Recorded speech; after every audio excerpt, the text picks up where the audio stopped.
teman-teman, selamat bergabung di ibadah online Fresh Generation dan Excel Grace Community Center Makassar. Mari kita siapkan hati untuk memuji Tuhan, mendengarkan firman Tuhan, dan memberikan persembahan yang terbaik untuk Tuhan. Jika teman-teman merasa terberkati dari ibadah kami, teman-teman bisa like video ini dan subscribe channel Grace Community Center, dan jangan lupa loncengnya ya untuk mendapatkan updatean terbaru dari kami. Jika teman-teman juga membutuhkan dukungan doa dan konseling, teman-teman bisa menghubungi nomor WhatsApp yang tertera di layar, atau kalian juga bisa DM di akun Instagram Fresh Gen GCC dan Excel GCC. Selamat beribadah, Tuhan Yesus memberkati. Shalom, selamat bergabung dalam ibadah FG Excel GBI Grace Community Center. Hari ini kita datang sama-sama, kita mau bersyukur bagi Tuhan Allah kita yang selalu menyediakan dan selalu memelihara kita. 2 Korintus 9 ayat 10 mengatakan, Ia yang menyediakan benih bagi penabur dan roti untuk dimakan, Ia juga yang akan menyediakan benih bagi kamu dan melipat gandakannya dan menumbuhkan buah-buah kebenaranmu. Kita percaya kita dalam pemeliharaan Tuhan. Sampai hari ini kita masih diberi kesehatan, kekuatan. Tuhan menjauhkan kita dari segala macam sakit, penyakit, kecelakaan. Karena Tuhan kita, Yesus Kristus, Dia hidup bagi kita. Dia menjaga kita, Dia memelihara kita. Karena itu sama-sama hari ini kita mau satukan hati kita. Kita mau menaikkan syukur bagi Tuhan kita. Sebelum itu mari sama-sama kita satukan hati untuk berdoa. Tuhan Yesus, kami ucap syukur untuk saat ini Tuhan. Kami datang ke hadirat-Mu Tuhan. Kami mau memuji menyembah nama-Mu Yesus. Kami mau meninggikan Engkau Tuhan. Kami percaya dimanapun kami berada Tuhan, Roh-Mu bekerja bagi setiap kami Yesus. Terima kasih Bapa. Haleluya. Amin. Mari sama-sama teman-teman kita angkat pujian. Kita mau bersyukur atas kebaikannya, atas kekuasaannya yang sudah menyelamatkan kita dari dosa.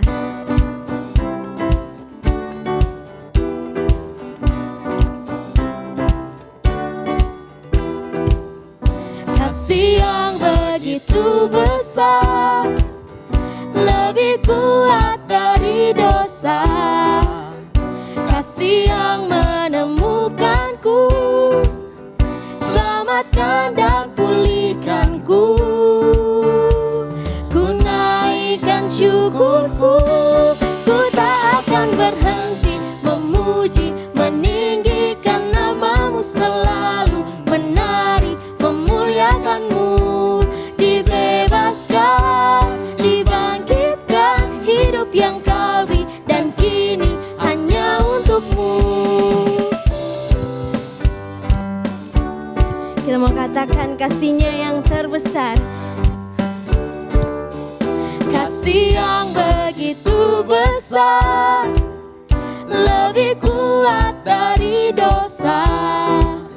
Kasih yang menemukanku, selamatkan dan pulihkanku. Ku naikkan syukurku, ku tak akan berhenti memuji, meninggikan nama-Mu selalu, menari, memuliakan-Mu. Dibebaskan, dibangkitkan, hidup yang Kau beri dan kini hanya untuk-Mu. Takkan berhenti memuji, meninggikan nama-Mu selalu, menari, memuliakan-Mu. Dibebaskan, dibangkitkan, hidup yang Kau beri dan kini hanya untuk-Mu. Hidup yang Kau beri dan kini hanya untuk-Mu. Hidup yang Kau beri dan kini hanya untuk-Mu. Yes, hanya untuk-Mu Yesus, hanya untuk-Mu Tuhan. Segala kemuliaan, segala hormat hanya bagi Tuhan Allah kita.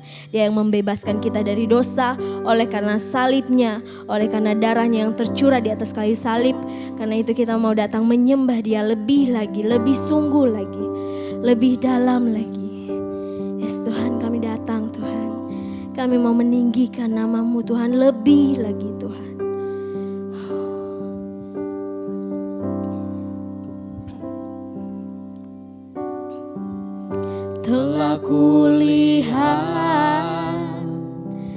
bukti kasih-Mu. Kau menderita, gantikanku dengan darah-Mu Yesus. Dengan darah-Mu Kau selamatkanku. Kini ku hidup menyenangkan-Mu. Telah kulihat kasih-Mu, telah kulihat bukti kasih-Mu. Kau menderita, gantikanku. Dengan darah-Mu Kau selamatkanku. Kini ku hidup menyenangkan-Mu. Sebab besar kasih-Mu Yesus, terlalu besar kasih-Mu Bapa. Pengorbanan yang Kau berikan bagiku terlalu mahal. Darah-Mu Yesus tercurah untuk menebus hidupku. Kita angkat pujian ini dari awal. Telah kulihat bukti kasih-Mu. Kau menderita, gantikanku. Dengan darah-Mu Yesus, dengan darah-Mu Kau selamatkanku. Kini ku hidup menyenangkan-Mu. Terlalu besar kasih-Mu Bapa. Pengorbanan yang Kau berikan bagiku terlalu mahal. Darah-Mu Yesus tercurah untuk menebus hidupku. Terlalu besar kasih-Mu Bapa. Pengorbanan yang Kau berikan bagiku terlalu mahal. Darah-Mu Yesus tercurah untuk menebus hidupku. Sebab telah kami lihat kasih-Mu yang begitu besar Tuhan. Telah kulihat bukti kasih-Mu. Kau menderita, gantikanku. Dengan darah-Mu Kau selamatkanku. Kini ku hidup menyenangkan-Mu.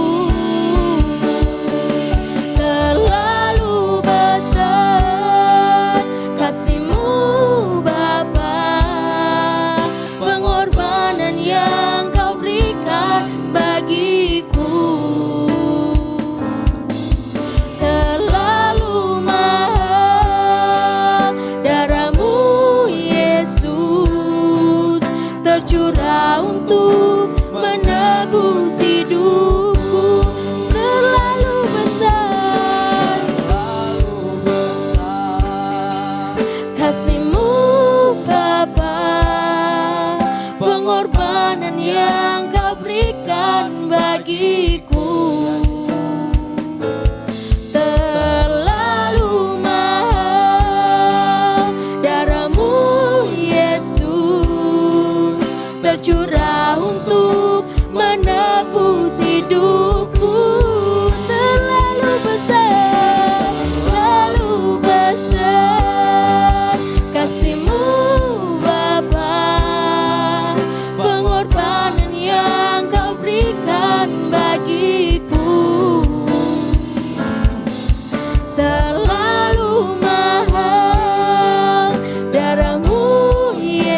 terlalu besar kasih-Mu Bapa, pengorbanan yang Kau berikan bagiku.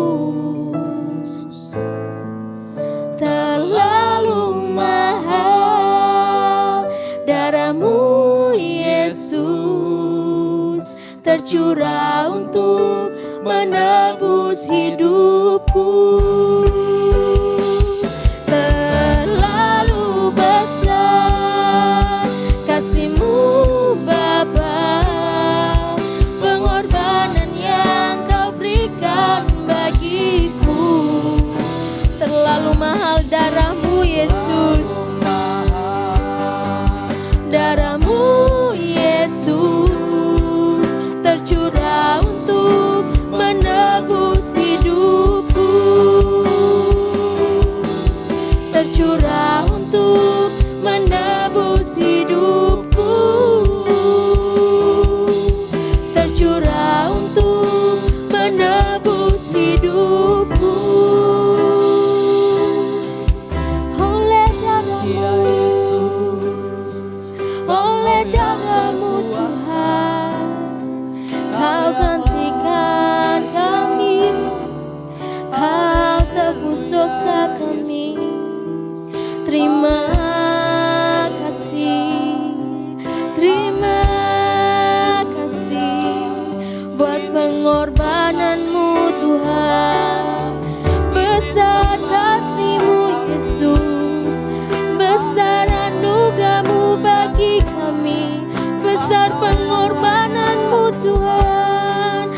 Terima kasih Yesus, Kau layakkan kami Tuhan. Terima berkat-Mu, masuk hadirat-Mu Tuhan. Kami bersyukur. Haleluya.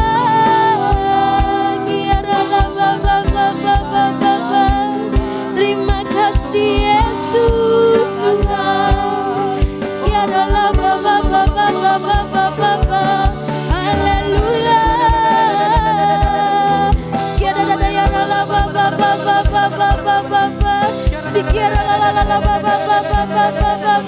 Ini syukur kami, ini sembah kami hanya bagi nama Yesus, hanya bagi nama-Mu Yesus Tuhan.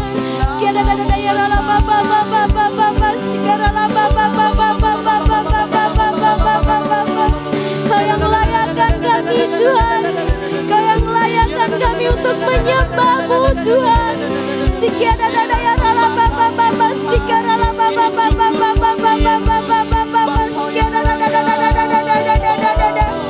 Haleluya. Kami bersyukur Tuhan, tak pernah habis kasih setia-Mu bagi kami Yesus.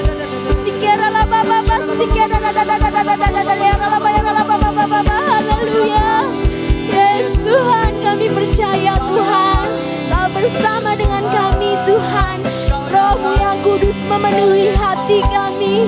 Hanya bagi-Mu segala pujian Tuhan. Ini hati kami Tuhan, ini pujian kami bagi-Mu Yesus.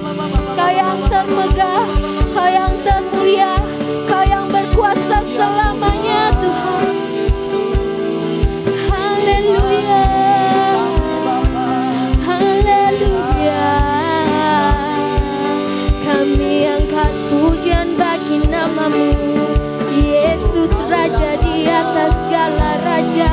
Oh ya Allah, Bapa, Kau yang termegah, Kau yang perkasa, Kau yang mulia. Besar anugerah-Mu Tuhan, besar kasih setia-Mu Yesus. Biarlah Bapa. Oh,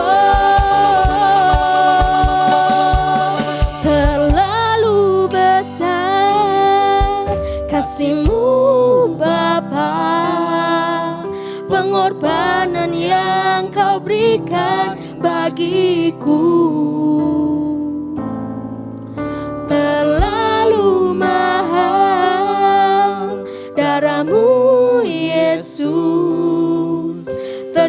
tercurah untuk menebus hidupku. Terlalu besar kasih-Mu Bapa, pengorbanan yang Kau berikan bagiku. Terlalu mahal darah-Mu Yesus, tercurah untuk menebus hidupku. Tercurah untuk menebus hidupku. Tercurah untuk menebus hidupku. Yes, besar pengorbanan-Mu Tuhan, besar anugerah-Mu Yesus, besar kasih-Mu atas setiap kami Tuhan, besar pemeliharaan-Mu bagi setiap anak-anak-Mu Tuhan. Saat ini Tuhan, kami mau siapkan hati telinga kami untuk menerima firman-Mu, menyambut firman-Mu Tuhan. Dan biar firman-Mu yang disampaikan boleh berbuah dalam kehidupan kami Tuhan. Boleh kami dengar dan kami ingat dan kami lakukan dalam kehidupan kami. Pakai mulut lidah hamba-Mu yang menyampaikan firman-Mu Tuhan. Sungguh biar hati-Mu saja Tuhan, isi hati-Mu saja Yesus yang boleh keluar dari mulut hamba-Mu. Terima kasih Yesus, kami ucap syukur untuk saat ini. Haleluya, amin. Halo teman-teman, sekarang kita akan memberikan persembahan. Untuk teman-teman yang ingin memberikan persembahan, kalian bisa memberikan persembahan melalui rekening gereja yang tertera di layar. Untuk itu, mari kita satu dalam doa. Bapa, kami bersyukur Tuhan atas berkat-Mu Tuhan sepanjang hari ini Tuhan. Sebentar lagi kami akan memberikan persembahan, Engkau yang memberkati persembahan kami, biar apa yang kami berikan bisa menjadi berkat bagi gereja kami. Terima kasih Bapa, ini doa kami berdoa dan mengucap syukur, haleluya, amin. Shalom Youters, minggu ini kita akan sama-sama belajar tentang kebenaran firman Tuhan, tapi sebelumnya mari kita berdoa bersama-sama. Tuhan Yesus, kami bersyukur buat hari ini, minggu ini kami boleh beribadah kepada Tuhan, dimanapun kami berada. Tuhan, biar itu tidak mengubah kekusyukan kami dalam kami beribadah dan mencari Tuhan, biar kami boleh tetap fokus, tetap menikmati hadirat Tuhan. Roh Kudus tolong kami, pimpin kami dari awal pertengahan hingga akhirnya semuanya berjalan dengan sesuai kehendak Tuhan. Kami mengucap syukur dalam nama Yesus, haleluya, amin. Nah, minggu ini kita akan sama-sama belajar dari kutipan kebenaran firman Tuhan tentang doa Bapa kami. Tentunya kita semua udah tahu dan tidak asing lagi tentang doa Bapa kami. Tapi ada hal yang menarik tentang doa Bapa kami yang seringkali mulai diabaikan orang, diacuhkan orang, apalagi dalam kondisi hari-hari ini. Orang cenderung menjadi gampang marah, menjadi gampang pemarah, jadi gak bisa memaafkan, gak bisa mengampuni, gak bisa memberikan kesempatan kepada orang untuk menjadi lebih baik. Nah, hari ini, minggu ini, kita akan belajar. Mari sebelumnya kita akan baca dulu dari Matius pasal yang ke-6, pasal yang ke-9 ayat Matius pasal yang ke-6 ayat yang ke-9 sampai ayat yang ke-14 atau 13. Saya akan bacakan Matius pasal yang ke-6 ayat yang ke-9 sampai ayat yang ke-13. Karena itu berdoalah demikian, Bapa kami yang di surga, dikuduskanlah namamu. Datanglah kerajaanmu, jadilah kehendak-Mu di bumi seperti di surga. Berikanlah kepada kami hari ini makanan kami yang secukupnya. Dan ampunilah kami akan kesalahan kami seperti kami juga mengampuni orang yang bersalah kepada kami. Dan janganlah membawa kami ke dalam pencobaan, tetapi lepaskanlah kami daripada yang jahat, karena Engkaulah yang mempunyai kerajaan dan kuasa dan kemuliaan sampai selama-lamanya. Nah, apa yang akan kita pelajari hari ini adalah tentang mengampuni, forgiveness, memaafkan. Nah, mengampuni menjadi barang mahal hari ini, menjadi langka hari ini karena orang begitu gampang tersinggung, begitu gampang sensitif, gampang baperan. Jadi, mengampuni menjadi sesuatu yang mahal. Nah, Alexander Pope, seorang penulis, berkata, bersalah itu manusiawi, tetapi mengampuni itu adalah ilahi. Pengampunan adalah hal yang sulit, bahkan kadang-kadang berisiko. Membuat kita terluka. Menurut konteks Matius, pengampunan ini boleh digambarkan menjadi beberapa bagian. Kita akan belajari bersama-sama. Dari ayat yang ke-13 di bagian A, jelas dikatakan bahwa 13 bagian A dikatakan begitu. Dan jangan membawa kami ke dalam pencobaan. Artinya mengampuni ini adalah cobaan yang terbesar. Berarti sesuatu yang sampai diulang berkali-kali. Makanya satu kali murid datang kepada Tuhan Yesus berkata, berapa kali kami harus mengampuni? Tuhan bilang apa? 70 kali 7 kali. Artinya apa? Itu sesuatu yang harus dilakukan berulang-ulang. Berbeda dengan penetapan hukum kepada yang lain. Tapi mengenai pengampunan 70 kali 7 artinya apa?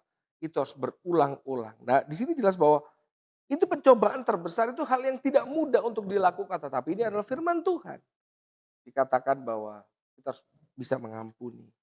Yang berikutnya menurut konteks ayat yang ke-13, pengampunan itu juga digambarkan sebagai kejahatan yang terbesar. Ayat yang ke-13 bagian B di dalam dikatakan begini, tetapi lepaskanlah kami daripada yang jahat.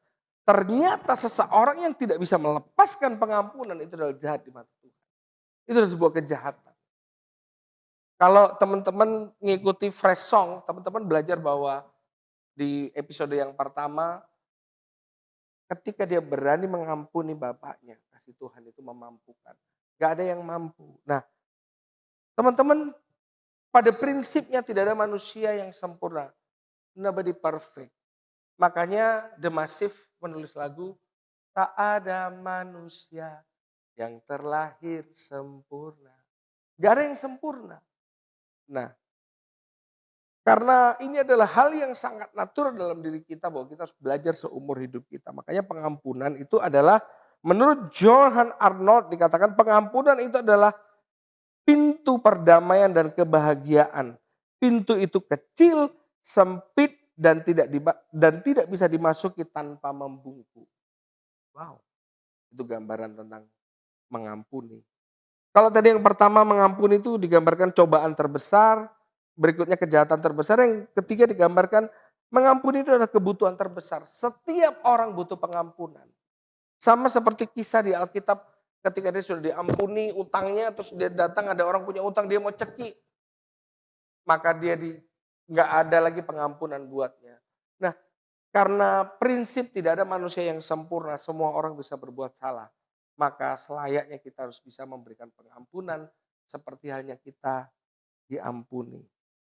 Nah, saya punya pengalaman bahwa ketika saya melakukan kesalahan yang fatal dan istri saya punya alasan untuk meninggalkan saya.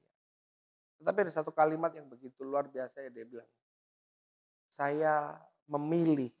Dia punya pilihan untuk meninggalkan saya, dia punya pilihan untuk kecewa dengan saya, tetapi dia memilih untuk memaafkan saya. Kenapa? Dia bilang karena saya sudah merasakan saya adalah orang yang diampuni itu. Makanya selayaknya saya juga memberi kesempatan kedua. Nah, menurut versi Alkitab, pengampunan itu adalah berbicara mengenai kesempatan kedua. The second chance. Pengampunan itu terutama kepada orang-orang yang paling dekat dengan kita. Orang-orang yang paling berpotensi melukai kita. Itu adalah orang yang paling dekat dengan kita. Inner circle kita, orang tua kita, keluarga kita, pasangan kita, orang-orang yang paling dekat dengan kita, sahabat kita adalah orang-orang yang paling berpotensi melukai kita. Makanya firman Tuhan berkata besi menajamkan besi, manusia menajamkan sesamanya. Ketika kita mengerti proses ini, maka kita akan menjadi orang yang dewasa. Kita nggak jadi anak muda yang cengeng, nggak ada lagi baperan. Gak gampang, 3 kali nah, 1 kali kau bikin, 2 kali kau bikin, 3 kali, oh teyam kok, tena harapan. Gak lagi begitu. Tapi kita adalah orang-orang, nah ada banyak orang tidak bijaksana dalam mengampuni. Bahkan pengampunannya beresiko. Contoh pengampunan beresiko itu begini, yang pertama kita mengampuni karena terpaksa ya deh. Daripada gue ketemu terus dia tetangga nggak enak lah, mendingan gue maafin lah dia. Yang pertama alasannya itu beresiko untuk kita terluka lagi. Karena kita nggak benar-benar tuntas dari hati. Tapi hanya karena terpaksa. Yang kedua, pengampunan beresiko itu bisa digambarkan begini. Kita memaafkan supaya terlihat baik. Iyalah saya orang Kristen mana enak. Saya tiap minggu ke gereja pakai baju pelayanan lagi. Bawa alat musik lagi. Mana enak lah, mau singer lah. Kita memaafkan supaya kita terlihat baik. Nah, alasan yang berikutnya kita memaafkan atau mengampuni karena kita tidak mau malu atau tidak mau ditolak atau tidak mau kecewa. Nanti kalau aku apa orang bilang, kita nggak benar-benar tuntas dari hati kita. Karena kita mengerti prinsip karena kita adalah orang yang diampuni Tuhan. Kita orang yang dimaafkan kesalahan kita. Maka kita adalah orang yang selayaknya memberikan maaf atau pengampunan kepada orang lain. Nah, alasan memaafkan seperti di Matius ayat yang ke-12 dikatakan begini, dan ampunilah kami akan kesalahan kami seperti kami juga mengampuni orang yang bersalah kepada kami. Alasan kenapa sih kita harus memaafkan, kenapa kita harus mengampuni adalah yang pertama. Karena bersalah itu manusiawi. Matius 6 ayat 12 dikatakan.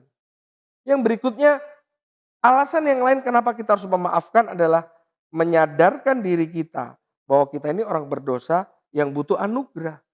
Roma pasal yang ketiga ayat yang ke-10 sampai ayat yang ke-23 dikatakan. Nanti teman-teman baca di rumah, baca sendiri kita nggak punya cukup waktu. Yang berikutnya alasan memaafkan adalah menyadarkan kita bahwa kita ini orang yang berdosa yang butuh anugerah. Dan kenapa kita harus memaafkan, mengampuni, itu sebetulnya membentuk kepribadian kita. Amsal 27 ayat yang ke-17. Dan yang paling penting adalah bagian ini. Kenapa kita harus mengampuni? Karena itu syarat kepada Tuhan. Markus 11 ayat yang ke-25. Kalau kau mempersembahkan sesuatu dan itu ada ganjalan, tinggalkan dulu. Itu syarat datang kepada Tuhan. Kita nggak bisa datang kepada Tuhan dengan kepura-puraan. Kita nggak bisa datang kepada Tuhan dengan kepalsuan ketika kita masih simpan sakit hati, dendam, amarah. Nggak bisa memaafkan, nggak bisa mengampuni. Sama dengan kita simpan sampah. Nah, sekarang yang paling terakhir, saya akan tutup dengan bagian ini. Proses memaafkan. Bagaimana proses memaafkan itu? Yang pertama dan yang paling utama, untuk kita bisa memaafkan, kita harus mengerti proses bahwa kita harus menerima maaf Tuhan terlebih dahulu. Untuk kita bisa mengampuni, kita harus terima pengampunan dari Tuhan dulu. Kita terima anugerah. Anugerah dari Tuhan Yesus, pengampunan dari Tuhan Yesus. Keselamatan di kayu salib yang sudah menyelamatkan kita. Itu kita terima maaf Tuhan. Itu syarat mutlak untuk kita bisa mengampuni. Yang kedua, kita harus memaafkan diri kita sendiri. Seringkali kita terlalu menjudge diri kita sendiri berlebihan. Kita nggak bisa memaafkan diri kita sendiri. Yang ketiga, memaafkan orang lain. Nah, ketika kita sudah bisa memaafkan orang lain, bahkan orang-orang yang sudah menyakiti hati kita, melukai kita, maka itu adalah level kedewasaan iman kita. Dan levelnya bertumbuh kepada penginjilan, mencari jiwa. Caranya gimana? Membantu orang untuk memaafkan traumanya, memulihkan traumanya. Itu proses penginjilan, cari jiwa. Karena goal kekristenan kita adalah membawa jiwa kepada Tuhan. Dan yang terakhir, membawa orang menerima anugerah Tuhan, menerima maaf. Kiranya renungan ini boleh menjadi berkat buat kita. Sekalian, saya mau rindu berdoa buat kita. Bapak, kami bersyukur buat hari ini kami sudah belajar tentang pengampunan. Kami berdoa Tuhan, kami minta kekuatan Roh Kudus supaya kami dimampukan untuk mengampuni orang-orang yang bersalah kepada kami, yang sudah melukai hati kami. Bahkan kami dimampukan untuk tidak lagi memiliki pengampunan berisiko yang masih berpotensi untuk melukai hati kami lagi. Tapi Roh Kudus yang menolong kami hari ini, saat ini. Kasih Tuhan itu turun buat kami, menjamah kami, menolong kami, supaya kami dimampukan oleh anugerah Tuhan untuk melepaskan pengampunan kepada orang-orang yang bersalah. Terima kasih Tuhan, terima kasih kami bersyukur bahwa hari ini anugerah-Mu limpah atas kami. Kami bersyukur. Berkati setiap users yang menyaksikan tayangan ini dimanapun berada. Roh Kudus menjamah, Roh Kudus memulihkan, Roh Kudus memberikan kekuatan baru, sukacita, damai sejahtera. Melewati hari-hari yang sulit di masa pandemi. Terima kasih Tuhan, kami bersyukur. Di dalam nama Yesus, haleluya. Amin.